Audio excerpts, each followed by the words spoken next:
now we're going to be looking at quenching a copper billet in oil.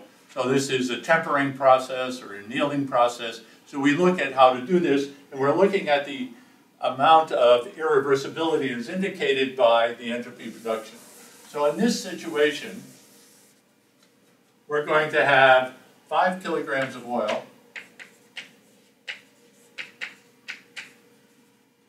at 20 degrees C with C equals, specific heat equal to 1.88 kilojoules per kilogram, degree K.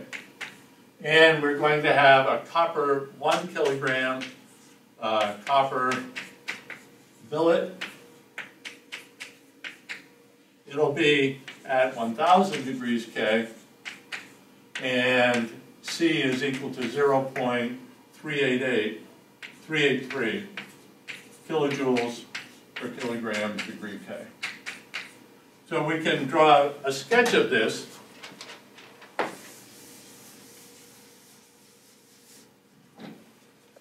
So I have the oil sitting in the tank. Oil, 5 kilograms. C is equal to 1.88, and it's 20 degrees C. And then I'm going to have this copper billet, 1 kilogram, 1000 degrees K, and C is equal to 0.383.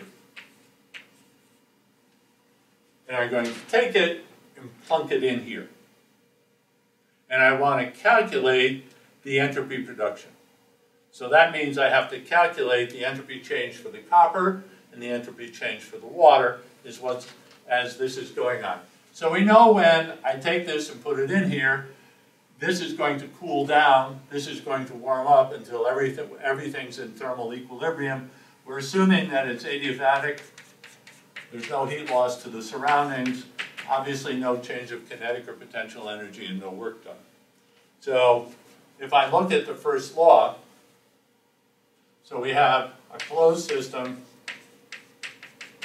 energy, yes, and I'm going to have Q is equal to delta U plus W, work is 0, heat is 0, and so delta U is equal to 0.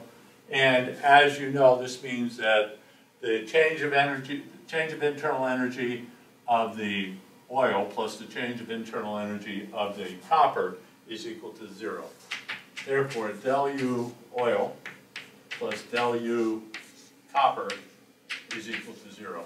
And what we're going to do then is calculate and find the equilibrium temperature, and knowing the equilibrium final temperature, we will find the change of entropy for each of these. So first we need final T.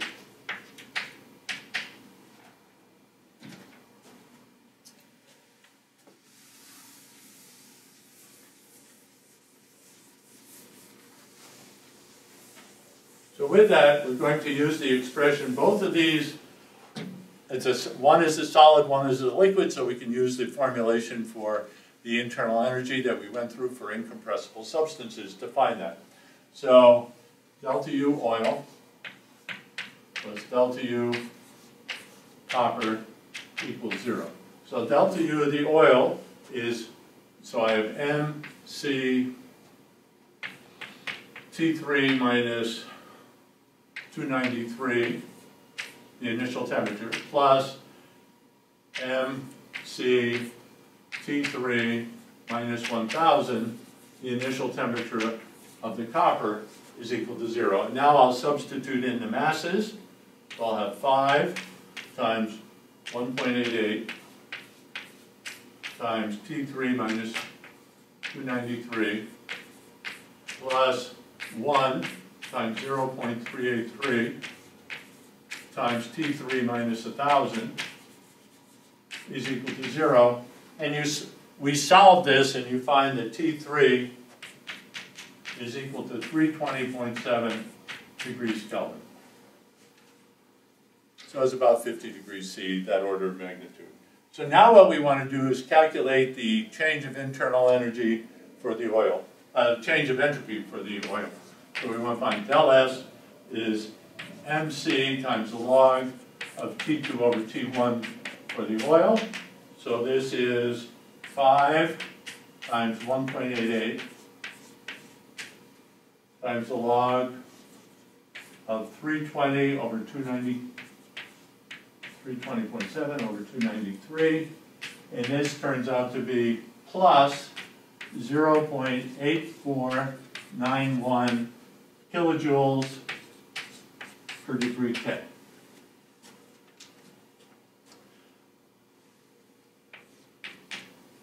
Now we'll do the same thing for the copper.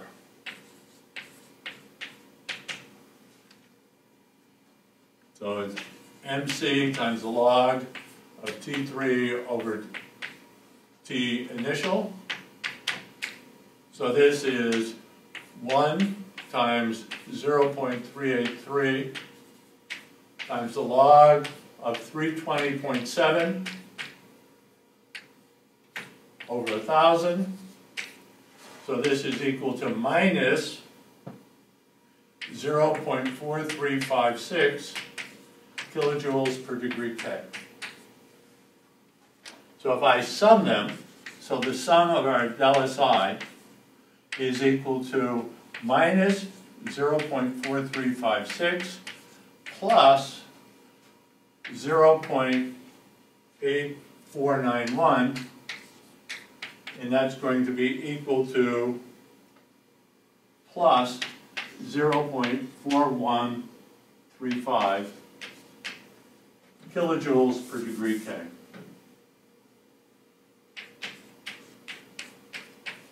So with this, we see that there's a positive entropy production, going back to the initial premise that in these interactions, del S production is always positive. And this was highly irreversible because I took this 1,000 degree billet and I plunked it in the cold, comparatively cold water. And in doing so, there's a tremendous difference in temperature. Tremendous difference in temperature indicates a measure of its irreversible process. And we see that manifested here. Notice as well that the units on this are kilojoules per degree K, and over here, the same, kilojoules per degree K. If I had not used the mass, I would have kilojoules per kilogram of copper degree K and kilojoules per kilogram of oil degree K, and I could not add them together.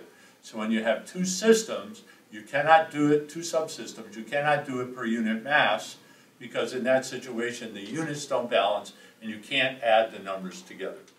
So now what we want to do is look at the formulation for entropy in an open system, and we'll go back to looking at the open system control volume that you're familiar with, that we had used in Chapter 3 to develop the first law for open systems. And now we're going to be applying this same methodology to the second law for open systems.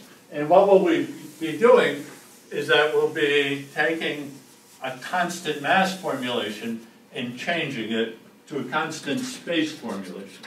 So we're going from constant mass to constant space. And so if you recall, for an open system, we had an open system, something like this. We had fluid flow going through it.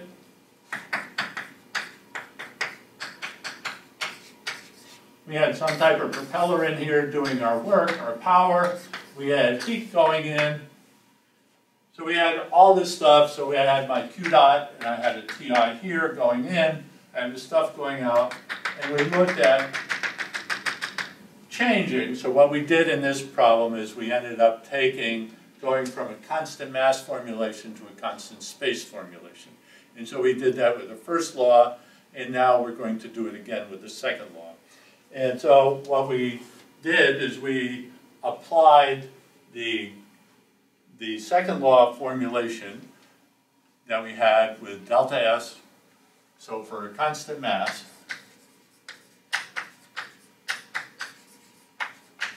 I had that delta S was equal to the sum of the Qi over Ti plus del S production. And now I want to apply this to open system. And in the text, it goes through all the steps involved with that. What I'm going to do is come to the final equations that we'll be applying, and you can look at the development in the text if you want to look at the algebraic steps to make this possible. So with this, the formulation, I have the change of the entropy for the control volume. So this is unsteady state is equal to the sum of the Qi over Ti, Qi dot over Ti, plus m dot in, excuse me, the sum of the m dot in, S in.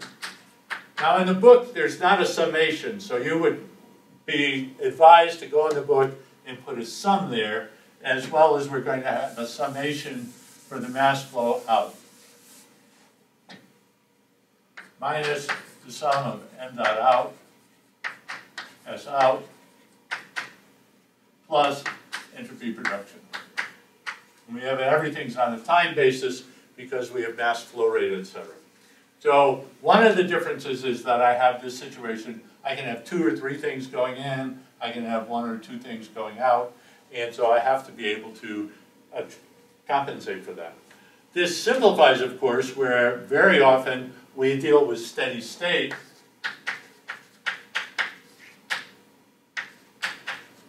And then the change of the entropy of the control volume at the time is equal to 0.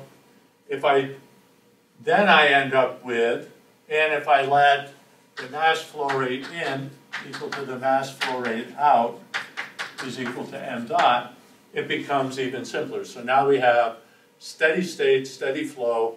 We have fluid going in is equal to the fluid going out. I don't have any mixing of fluids going on.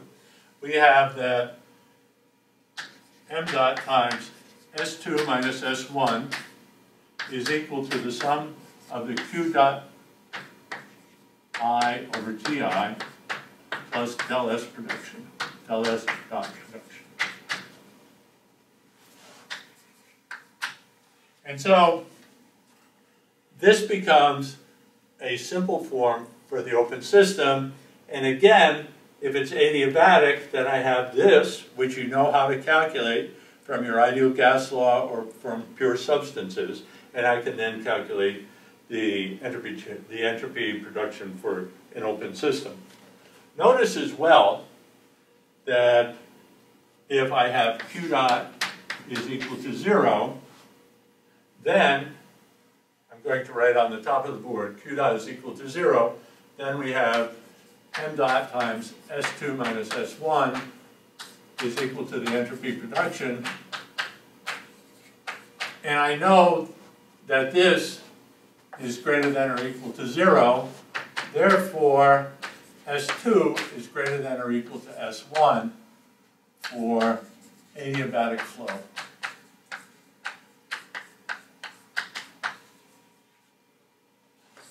So I have that, I have these expressions, and we can use these for open systems.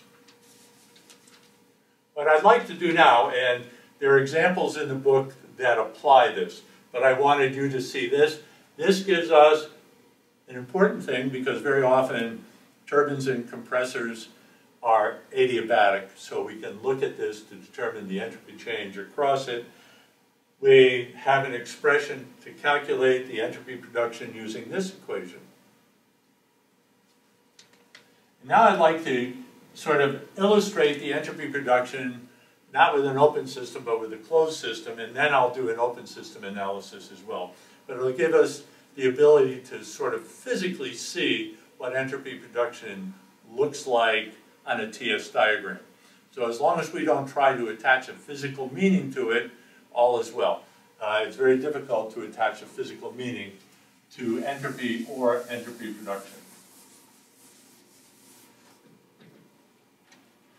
So what we're going to do is consider a Carnot cycle, or a Carnot engine that's going to receive heat from a reservoir at a certain high temperature, and then the heat of the Carnot engines that it receives it at is a little lower.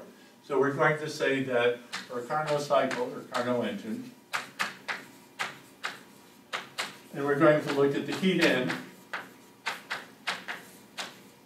And so the heat in from high temperature reservoir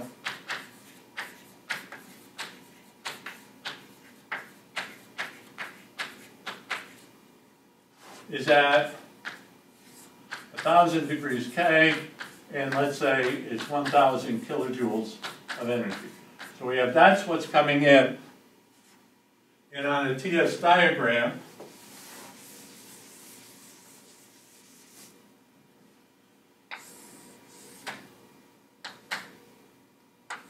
would have 1,000 degrees K here, and we'd be going from A to B in this area under the curve from A to B represents Q in. So this represents the area under the curve, represents the heat in, the 1,000 kilojoules. The Carnot engine receives the heat in. Carnot engine Q in at 800 degrees K. And it's 1,000 kilojoules. We haven't lost any heat. It's just decreased in temperature. So the Carnot engine receives it at 800 degrees K, and it's going from 1 to 2. So the areas under the curve AB and the area from 1 to 2 are the same, and they represent the heat. So area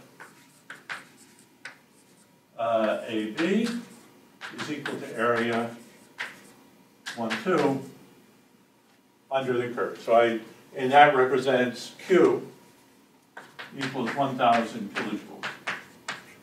So I can calculate the change of entropy for the reservoir. I can calculate the change of entropy for the Carnot engine.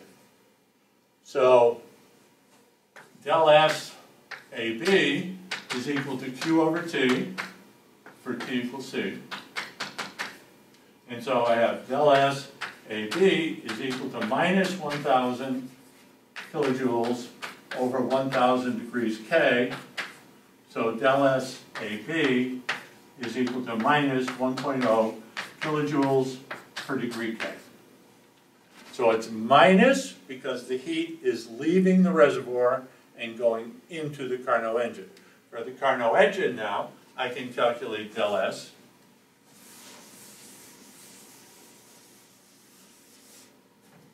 So del S Carnot is equal to Q over T for T equals C. And so we have del S Carnot is equal to plus 1,000 kilojoules divided by 800 degrees K, which is 1.25 kilojoules per kilogram. So the sum of the del SI is equal to plus 1.25 minus 1.0 is equal to plus 0.25. And you can see this is your del S production. So we can measure that. This distance is 1.0. This distance is 1.25. And what's left over is your del S production. So we have a graphical way that's pretty simple to see it in this instance with just a TS diagram. And we could do the same thing for an open system or a closed system. Now let's look at an example for an open system where we're going to basically have steam and water mixing, forming a saturated liquid coming out. So this is a typical heat exchanger found in power plants. And so let's look at this heat exchanger. We're going to have steam come in, cold water come in, and a saturated liquid leaving. So if we look at this, this is problem 837 in the text. And so I have an adiabatic tank.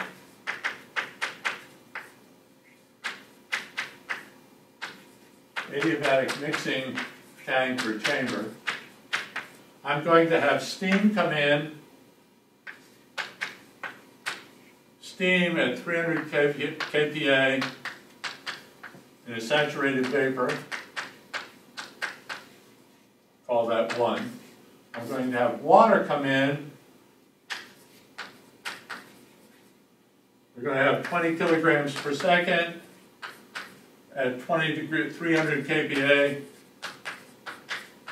and 80 degrees C. So I have these two coming in, this will be 2. Then they mix together, and form a saturated liquid at 300 kPa. That leaves, and we'll call this 3. So I'll have m dot 3 coming up. As we saw in Chapter 3 and Chapter 4 and Chapter 6, we need to solve for the mass flow rates, and then we can find the entropy changes that we need. So the first thing we have to do is apply the first law to an open system that you're familiar with in this situation. So if we apply the first law to an open system,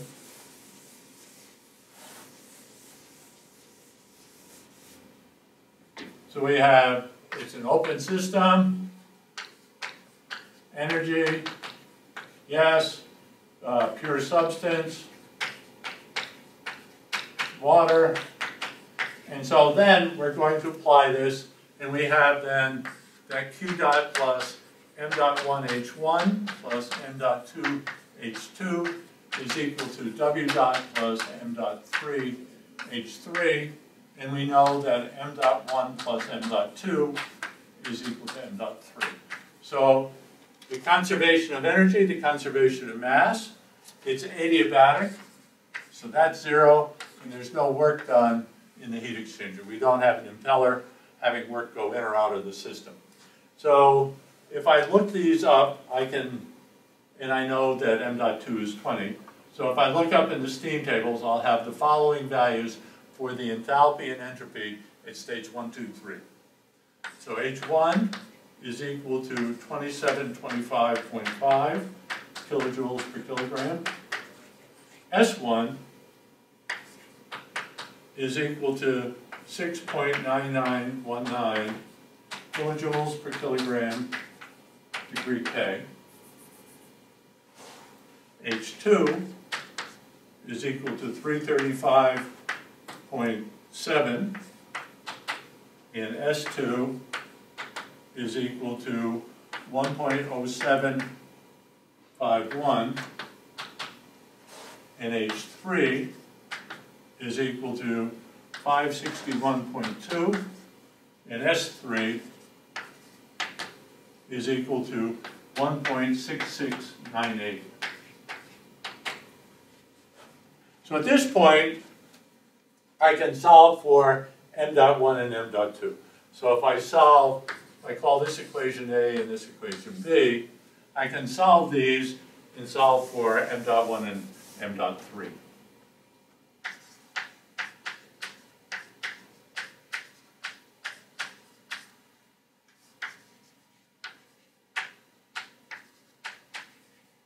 And so I get that m dot 1 is equal to 2.08 kilograms per second, and then m dot 3 is 22.08 kilograms per second. At this point, what we want to do is then apply the second law to find the entropy production. So what we're going to do then is apply the second law to find the entropy production.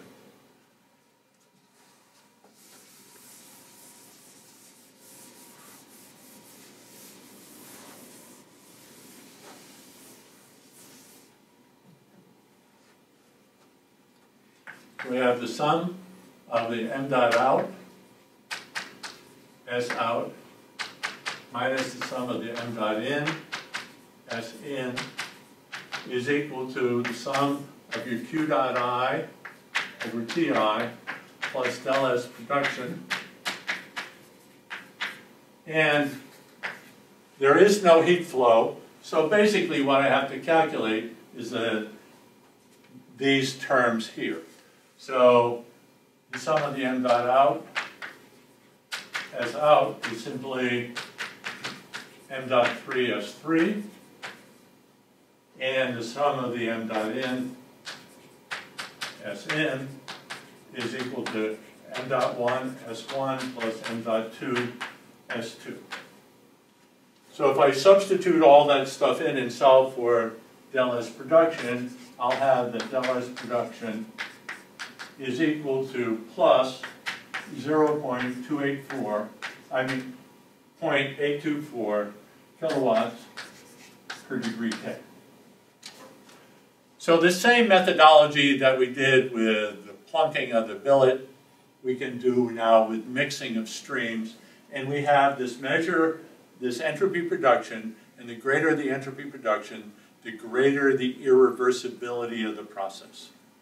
And so we're using this as a measure of the irreversibility of the process. So at this point, we're going to move to a more philosophic view of entropy, and entropy as a measure of disorder. Surprise, I didn't forget that there'd be a homework assignment to go along with this, so I didn't want you to think I was forgetting about you and you're practicing in Chapter 8 dealing with entropy and entropy production. But now we're going to look at entropy a little more philosophically, and we're looking at how entropy is a measure of disorder. So we're going to look at entropy as a measure of disorder.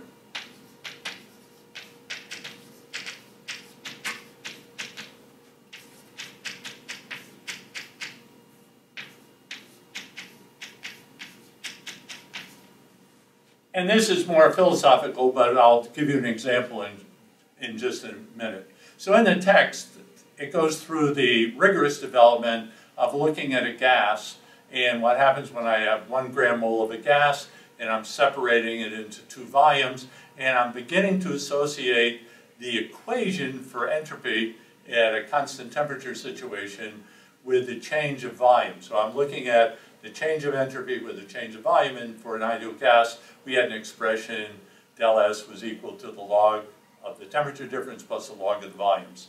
And so with that, we're also being able to equate volumes to probability. So we're looking at probability, P, and volumes, V. And in the text, they're looking at the probability of finding gas molecules in a certain volume. And when they look at this probability analysis, it comes up and it looks exactly like the equation for the change of entropy. So basically, what it's telling you that the entropic formulation, we're going from a state of less entropy to greater entropy. We're going from a state of less probability to greater probability. So we're equating probability change from a lower probability state to a higher probability state to entropy going from a lower value of entropy to a greater value is measured by the entropy disorder, the entropy production. So we're associating probability with entropy. And so we're having probability and entropy related, and system state change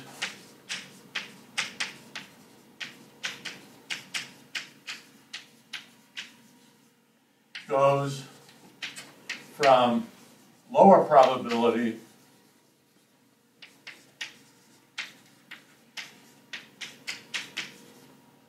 to higher probability.